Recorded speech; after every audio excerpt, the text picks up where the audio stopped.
All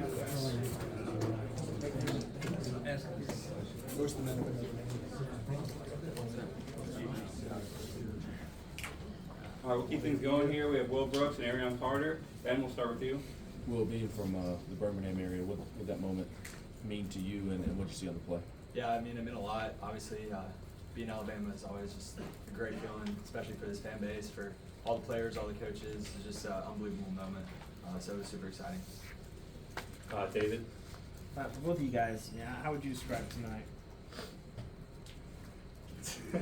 Just really just an unbelievable feeling. Like, just so happy for everyone on this team, everybody who's worked so hard to have moments like this. So just super exciting.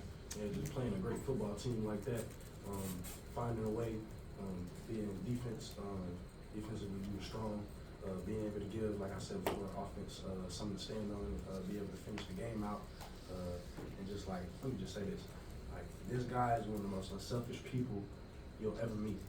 Like, for the team, does his job at an extremely high level and holds everybody accountable, and just having him beside me, because we work with each other a lot on the field. I wouldn't want it any other way. I love my brother here. Appreciate that.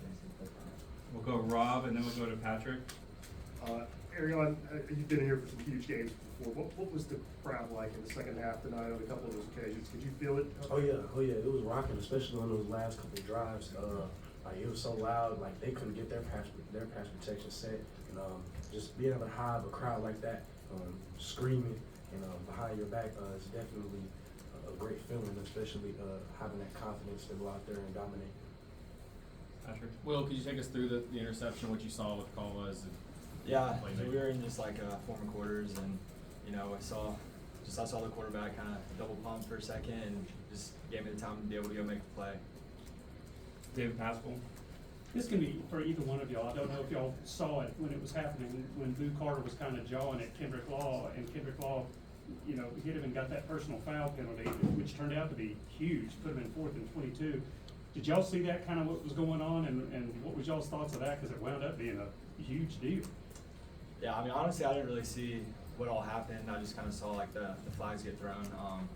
That was kind of, like you said, it was a big moment, big to push him back 15 more yards. So just great for us.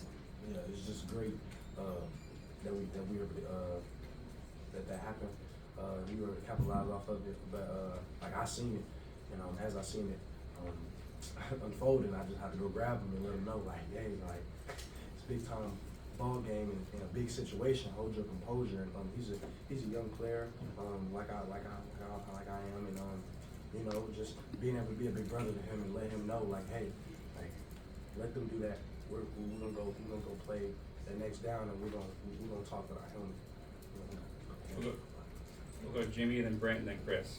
Well, you made two of the biggest plays on defense this year, tonight and then the pick six earlier. As a walk-on, what has given you the confidence to perform at this level? Just my coaches and teammates, my family who's always supported me, just everyone who's always supported me. Thankful for coaches believing in me, giving me the opportunity, and my teammates playing with me, and causing pressures to allow that to happen. For both of you guys, but particularly for you, Will, because you work with him as a position coach too. What makes Tim Banks such a good defensive coordinator? Yeah, I mean, he just knows a ton about football, like a ton about the game. Just the way he teaches us and prepares us to be able to go out there every single day just is unbelievable, and just super thankful to have him as a coach. Yeah, just having a guy like that that's gonna be able to put you in the best position and situation to go win, and knowing that he's gonna call the play call that's gonna be able to put us in the best situation to go dominate our one-on-ones. It's just great having a coach like that, and a defensive mind be able to pick his brain every day in and day out. Chris? Arion and Will. So Jalen Milroe's played a lot of big games, a lot of big stages. You guys completely frustrated him tonight. Did you see that, and how much could you tell as the game went on, playing against him? He just never was able to get any kind of rhythm against you guys. Well, we knew he's a great quarterback. He quarterbacks the offense at a tremendous level. We knew they started with him, and we knew we had to be able to disrupt the pass to be able to go win and get him off the field on third down.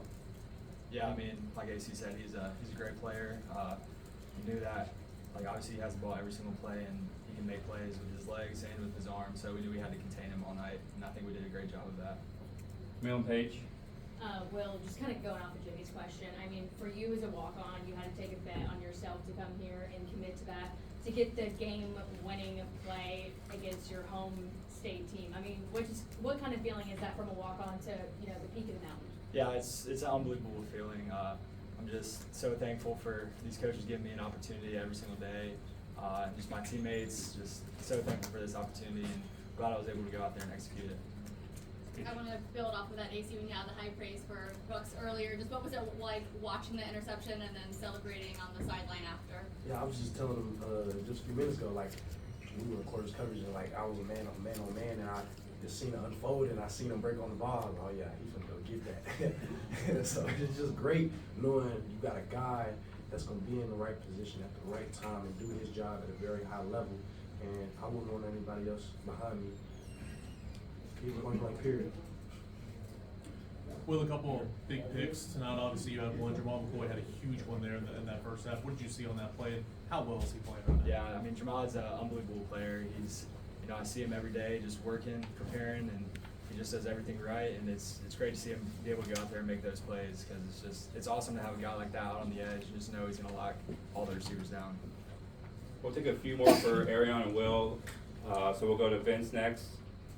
Well, for you, how much was defending Ryan Williams a part of the game plan and limiting him with yards after catch? He was targeted 19 times. I mean, he got his catches, but he only had 7 yards after a catch. How big was that? Yeah, I mean, going into the game, we knew he's a big part of their offense, and we knew they were going to give him the ball. So we just had to know where he is at all times and just understand that that's who they're going to target a lot, because he's a great player. So we just knew we had to keep an eye out for him. Adam and Wes. Well, Coach Happel said he thinks that play you made will, you'll tell your grandkids one day. I know you're still a young guy, but what you had to pick to beat Alabama. What place do you think that play is going to have for you in your life? Yeah, I mean, it's going to be up there at the top for sure, and I definitely will tell grandkids, kids, all about that. So it's a great feeling. That play that you made to get Miller on the ground on that quarterback sneak, can you kind of walk us through that play? Because I mean, he might still be running if you hadn't got a hand on him. Yeah, I just kind of saw him run through the gap, and I knew we were in our sneak check, so there's nobody behind me, so I just went all out, dove, and just tried to swipe his leg and get him down.